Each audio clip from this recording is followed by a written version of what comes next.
E eu e você podemos alcançar de Deus algumas coisas que nós queremos, porque nos posicionamos para pedir. E Tiago diz, alguns não estão alcançando, é porque não pedem. Outros até estão pedindo, mas não chegam lá, porque pedem mal. Estão fazendo a coisa certa do jeito errado. Mas o que a Bíblia está mostrando é que se eu e você fizermos a coisa certa do jeito certo, nós podemos ver a ação de Deus e o sobrenatural invadindo as nossas vidas. Quem está entendendo, diga amém. Inscreva-se em nosso canal e receba trechos de pregações poderosas todos os dias. Algo que eu e você precisamos questionar é onde é que fica a vontade de Deus quando estamos falando sobre oração. No Salmo 6, 9, eu estou escolhendo um de muitas menções nos Salmos, Davi diz, o Senhor ouviu a minha súplica. O Senhor acolhe a minha oração. Ou seja, ele não está falando de Deus fazer apenas algo que quis, mas está falando de Deus literalmente atender aquilo que ele clamou a Deus para que Deus fizesse. No Evangelho de João, nós temos algumas declarações que também não podem ser ignoradas. João capítulo 14, versículo 13, Jesus diz, e tudo o que vocês pedirem em meu nome, isso farei, a fim de que o Pai seja glorificado no Filho. Se me pedirem alguma coisa em meu nome, eu o farei. Eu não sei você, mas eu fico empolgadíssimo com declarações como essa, né? Ao olhar para as declarações da palavra de Deus, no mesmo Evangelho de João, nós vemos outras afirmações, como por exemplo, João 16, 23 e 24, Jesus diz, naquele dia vocês não me perguntarão nada. Em verdade lhes digo, se pedirem ao Pai alguma coisa em meu nome, Ele lhes concederá. Até agora vocês não pediram nada em meu nome, peçam e receberão, para que a alegria de vocês seja completa. Ele não está falando mero e simplesmente Deus fazer apenas o que quer. Mas ele está sinalizando que eu e você podemos alcançar de Deus algumas coisas que nós queremos, porque nos posicionamos para pedir. E Tiago diz, alguns não estão alcançando, é porque não pedem. Outros até estão pedindo, mas não chegam lá, porque pedem mal. Estão fazendo a coisa certa do jeito errado. Mas o que a Bíblia está mostrando é que se eu e você fizermos a coisa certa do jeito certo, nós podemos ver a ação de Deus e o sobrenatural invadindo as nossas vidas. Quem está entendendo, diga amém. No entanto, não podemos negar que há uma relação muito forte na Escritura entre oração e a vontade de Deus. É inegável, não dá para desvincular essas duas coisas. Por exemplo, em Mateus no capítulo 6, no versículo 10, na oração do Pai Nosso, Jesus está nos ensinando não uma reza, mas um modelo de oração. Ele nos ensina a dizer, venha o teu reino, seja feita a tua vontade. Pergunto, se a vontade de Deus se estabelece na terra sem oração, por que é que ele mandou a gente orar para a vontade dele ser feita? Nós estamos falando de uma simples encenação? Ou existe alguma relação entre orar e a vontade de Deus poder ser executada, poder se manifestar? Eu particularmente acredito na segunda opção e não na primeira. Uma outra coisa que nós não podemos deixar fora da equação é que orar alinhado com a vontade de Deus é garantia de resposta. 1 de João, capítulo 5, versículos 14 e 15 diz o seguinte, essa é a confiança que temos para com Ele. Que se pedimos alguma coisa segundo a sua vontade, Ele nos ouve. E se sabemos que Ele nos ouve quanto ao que lhe pedimos, estamos certos de que obtemos os pedidos que lhe temos feito. Então ele diz, se oramos segundo a sua vontade, somos ouvidos. Se somos ouvidos, certeza que vamos alcançar o que é que nós estamos pedindo. Então a oração que é feita segundo a vontade de Deus é um tiro certeiro. Pastor, como podemos saber a vontade de Deus ao orarmos? Em primeiro lugar, o que Deus já revelou na Escritura. O que Deus já revelou na palavra. Em segundo lugar, eu e você podemos lidar com questões que são de ordem personalizada. Não são detalhes, estão nas Escrituras. Quando Kelly estava grávida do Israel, nosso primeiro filho, estava se aproximando a hora do parto. Me lembro de um dia que eu estava no meu momento devocional, de oração com Deus. O Espírito Santo falou comigo, ore e jejue. Porque você vai enfrentar uma grande batalha na hora do parto do seu filho. A partir daquele momento, durante 6 dias, eu não comi absolutamente nada. Eu fiquei em oração e intercessão contínua, até que no 6º dia me veio o que eu chamo de um testemunho de vitória. Alguns dos crentes mais antigos, em especial do meio pentecostal, usavam uma expressão que é, nós vamos orar até chegar lá. O que é o chegar lá? É aquela sensação, alcancei, conquistei algo. né? E quando me veio aquele testemunho interior, foi quando eu parei de orar e voltei a comer. Quando chegou o dia do parto, houve uma grande complicação. E de acordo com os próprios médicos, meu filho só sobreviveu por um milagre, por algo que eles não sabem explicar. Agora, se Deus já queria fazer um milagre, por que é que me mandou orar primeiro? Eu e você precisamos entender que até para fazer aquilo que Ele quer fazer, muitas vezes Ele sinaliza e nos chama a esse lugar de cooperação com Ele através da oração. Mas quando oramos dentro da vontade de Deus, é certo que Ele nos ouve. E se é certo que Ele nos ouve, é certo que vamos receber. Então, além daquilo que já está revelado na Escritura, a única outra forma pela qual eu e você podemos ter certeza da vontade de Deus é quando o Espírito Santo nos dá um direcionamento mais claro e específico. Além disso, vamos colocar ainda nessa equação algo que volta e meia eu falo aqui. Eu sempre tenho dito que oração não é só o meio através do qual eu e você conseguimos de Deus o que a gente quer. Isso é uma parte da oração, mas não é a verdade completa. Porque a oração também deveria ser em contrapartida do meio através do qual Deus consegue de nós o que Ele quer. A oração também deve compor na nossa vida um ambiente de rendição e de sujeição à vontade de Deus. A Bíblia diz em Mateus 26, 39, que no Getsêmani o Senhor Jesus ora, né? O livro de Hebreus interpreta o que aconteceu no Getsêmani, dizendo que Jesus ofereceu com forte clamor e lágrimas, orações e súplicas a quem o podia livrar da morte. Então, quando lá no Getsêmani nós lemos nos evangelhos, Jesus dizendo, Pai, se possível, passe de mim esse cálice. Cálice no próprio ensino de Jesus fala de sofrimento. Ele basicamente está dizendo para Deus, se tiver um plano B, que dê para evitar a morte por crucificação, vamos ativar o plano B. Contudo, seja feito não a minha, mas a sua vontade. A oração sempre tem que nos levar ao lugar da vontade de Deus. E se a nossa vontade estiver em colisão com a dele, nós precisamos nos submeter à vontade dele. Ou seja, até agora, o tempo todo, nós estamos vendo uma forte relação entre oração e a vontade de Deus. Essa é uma das razões pelas quais as expressões de fazer lembrar do Senhor não tem papel informativo, mas são um posicionamento de dizer, o Senhor já revelou sua vontade na palavra, e nós apenas estamos colocando isso diante do Senhor, para que fique claro que não estamos orando fora da sua vontade.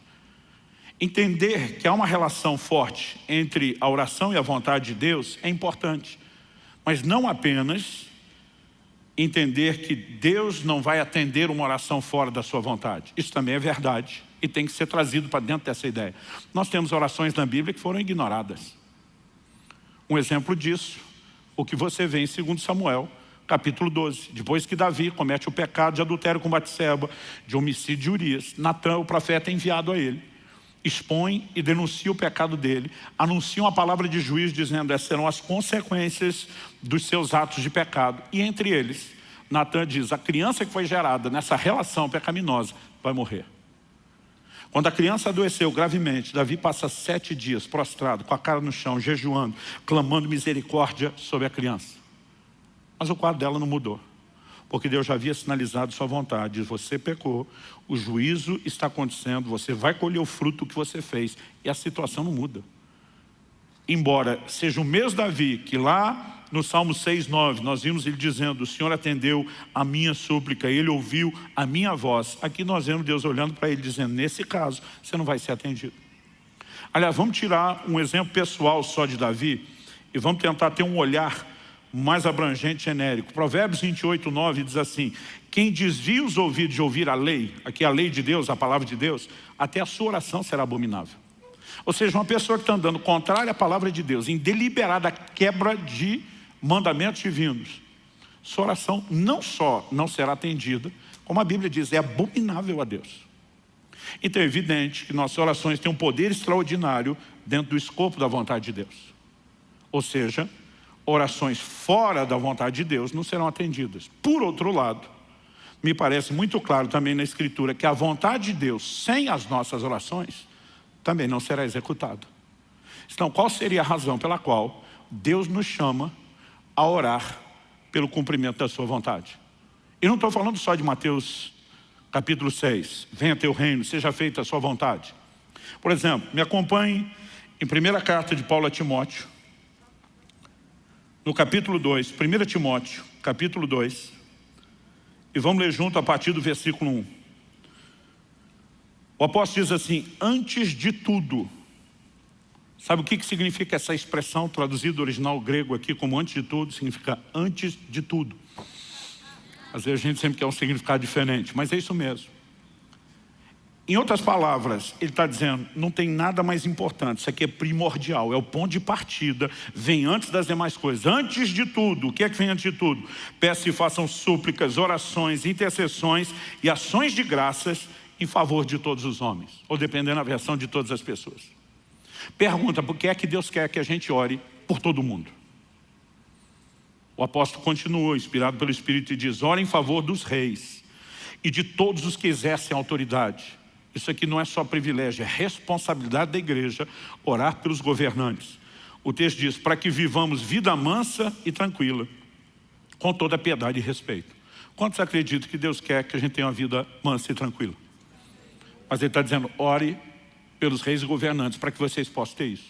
Em outras palavras, ele está dizendo, você não vai ter isso apenas porque eu quero. Você vai ter isso se você orar. Porque se você orar, eu vou poder fazer o que eu quero. Se você não orar, não vou poder fazer o que eu quero. Aliás, o texto continua e diz no versos 3 e 4, isso é bom e aceitável, dependendo da versão, agradável, diante de Deus, nosso Salvador. Que é bom e aceitável, orar por todos os homens. Aí ele diz no verso 4, o qual deseja que todos sejam salvos e cheguem ao pleno conhecimento da vontade, da verdade.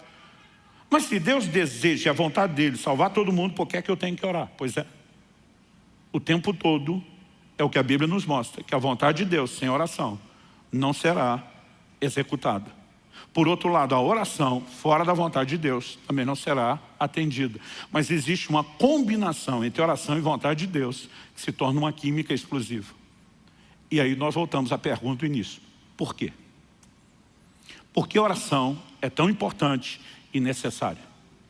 E acredito que para a gente poder responder isso, nós precisamos de uma visão panorâmica, abrangente, maior. E precisamos olhar ao longo das Escrituras qual é o propósito de Deus desde o início com o homem em relação à terra. Alguém diz com muita propriedade que para entender o propósito você tem que voltar no início. Quando questionaram Jesus a respeito de divórcio e casamento, Jesus disse, nunca lestes que desde o princípio Deus os fez homem e mulher e disse, deixará o homem seu pai e sua mãe, né? Se unirá a sua esposa, os dois terão a sua carne. Jesus vai lá no primeiro casal para estabelecer o padrão e o propósito de Deus para o casamento. Porque voltar à origem muitas vezes nos ajuda a entender o propósito. E quando falamos a respeito disso, quando você olha para a criação, lá em Gênesis, no capítulo 1, qual foi a declaração de Deus a respeito do homem? Ele diz em Gênesis 1, 26, Deus disse, façamos o ser humano a nossa imagem, conforme a nossa semelhança.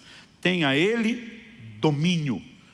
Deus depois, o verso 27 diz, assim Deus criou o ser humano, a sua imagem, a imagem de Deus o criou, homem e mulher os criou. O verso 28 diz, Deus os abençoou e lhes disse, sejam fecundos, multipliquem-se, encham a terra e sujeitem-na. Aqui ele está falando da terra. Daí ele diz, tenham domínio sobre os peixes do mar, sobre as aves do céu e sobre todo animal que rasteja sobre a terra. Como é que a Bíblia se refere a esse mesmo episódio? No Salmo 8, dos versos 4 a 8, a Bíblia diz, que é o homem para que dele te lembres? E o filho do homem para que o visites? Fizeste-o, no entanto, por um pouco menor do que Deus. De glória e de honra o coroaste. Deste-lhe domínio sobre as obras da tua mão e sob seus pés tudo lhe puseste.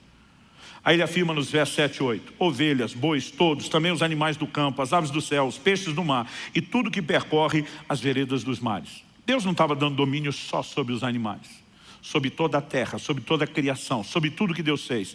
O homem é chamado de a coroa da criação, não apenas porque é feito no final, mas a Bíblia diz, Deus o coroa de glória e de honra. Ele foi feito um pouco menor do que Deus, a imagem e semelhança de Deus. E aí Deus diz, tudo isso que eu criei, estou entregando a você. Você sujeita, você governa. Eu diria que a razão pela qual eu e você precisamos orar é uma questão de legalidade. Eu diria que é uma questão de jurisdição.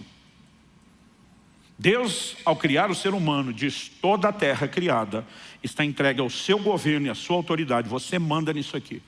E basicamente o próprio Deus que empoderou o homem para governar sobre a terra, diz, para que eu possa agir, eu não passo por cima da autoridade que eu lhe concedi.